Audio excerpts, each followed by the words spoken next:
मैं आपको एक गांव ने आपने इतना बड़ा किया है, यदि आप विधानसभा में एक एक राजेंद्र बन के चुनाव लड़ना है, सभी ऊंचे हाथ कर लो कि भी राजेंद्र हम तहसील में एक एक कार्यकर्ता जाएंगे, जहां हमारी जरूरत है काम करेंगे। और अपने को हार जीत का मतलब नहीं है, आपका राजेंद्र कहीं कम नहीं है। किसी मुख्यमंत्री से काम हो, हिंदुस्तान के किसी कोने में काम हो, जहां राजेंद्र काम कराने की क्षमता रखता है। चिंता करने की जरूरत नहीं है, किसी को डरने की जरूरत नहीं है। ये नेता धमकाते हैं, कभी कहते हैं कि बिहाड़ी थाने में बिहाड़ी सरपंच नहीं आना चाहिए, कोई कहता है यहां नहीं जानी चाहिए।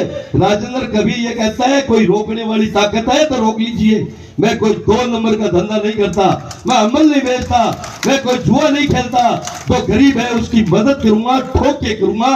कोई हो है, मेरे साथ मालिक है और मेरा गांव है, आपको कोई चिंता करने की जरूरत नहीं है। कोई आए, सभी नेता आएंगे।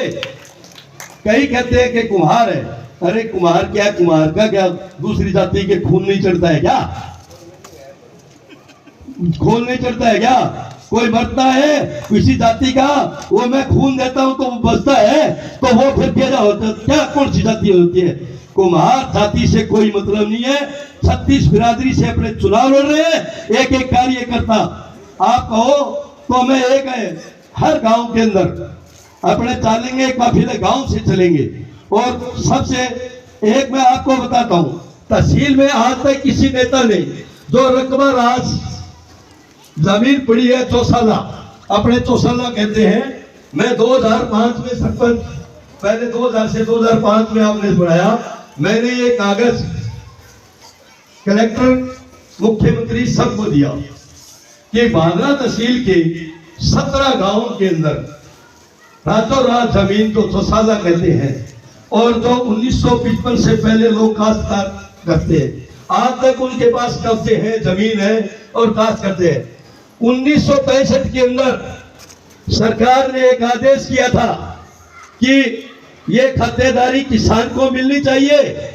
आज तक वो किसान की किसी भी एमएलए ने, किसी ने ये मुद्दा भी नहीं किया कि किसान को ये रातों रात जमीन है, उसका हक है कि ये दिलाया जाए और निःशुल्क इनको खातेदारी दिलाई जाए। उसकी लड़ाई लड़नी है अपने को हार जीत नहीं। मैं पहले भी मेरे पास है, और मैंने पहले कई बार भी सरकार को लिखा है।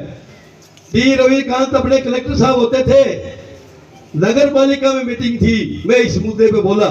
उन्होंने कहा सरपंच साहब आपने, उन्होंने सरकार को कहा, उन्होंने कहा कि भी आपका पहले भागड़ा क्षेत्र में था, भागड़ा क्षेत्र से आपका रकबा हटाया तो सिंधु नहर परियोजना आ गई। नहरी क्षेत्र घोषित होने के कारण निःशुल्क आपको खातेदारी नहीं दी जा सकती। मैंने कहा बिरानी खेत है जिसका, वो सरकार को पैसे देंगे क्यों भरेगा? भी कुछ टोकन बात होती है, कोई 1500 की बिकेगी, 2000 रुपये बिकेगी, बात आती है तो किसान दे सकता है। आप कहते हो डीएलसी रेट बना दे, क्यों देगा किसान? कब्जा कौन छुटाएगा उसका? वो काश्त कर रहा है, उसकी जमीन, उसको केसीसी नहीं मिलेगी या और कुछ सुविधा नहीं मिलेगी। बात तो ये है, काश्त करता तो 1912 से काश्त कर रहा है।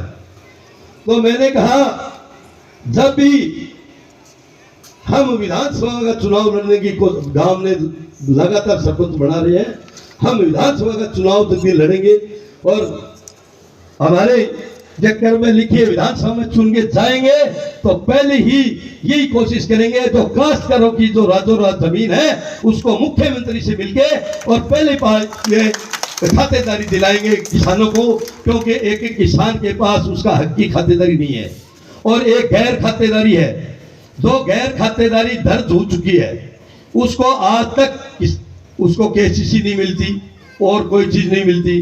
क्यों नहीं मिलती? कि वो गैर खातेदार है, और उसको हम खातेदारी का देने का काम कराएंगे। तो सरकार का नियम है, कोई भी नेता आज तक इस पर इश्यू नहीं हुआ। दूसरा, अपने जो सिंधु नहर परियोजना है, भाई सारा नेता अमर सिंह है, आप पल्ली नहर को क्यों ध्यान दे? और आपा को वहां सारा भादरा तहसील का किसान चोरी करे, भादरा मारो हक मिले भाई, आगे खड़े पानी लेके जाओ थे, वे के करे मान तो आप बता दो। मैं यह कहूँ कि आज यदि मैंने चीफ इंजीनियर को कहा कि आप हमारे को ये शब्द क्यों कला रहे हो, तो चीफ इंजीनियर ने कहा कि आप बाराबंदी करवाइए, भादरा तहसील में बाराबंदी कराइए। अमर सिंह ब्रांच आई थी उस दिन, क्या खाड़े थे, कच्चे खाड़े बढ़ा के बाराबंदी हुई थी। जो अपने भी खाड़े हैं तो पौंड करके पानी, ये कह रहे हैं पानी नहीं है, पानी 400 का आ रहा है अपने पास, 400 पे 10 मिनट किले की आ रही है तो 12 बन जाएगी। जहां 100 किले बीज रहे हैं, बाराबंदी में 75 किले बीजते हैं, और तो 65 बीज जाएंगे, 10 बीघा कम बीज जाएगी 100 वाले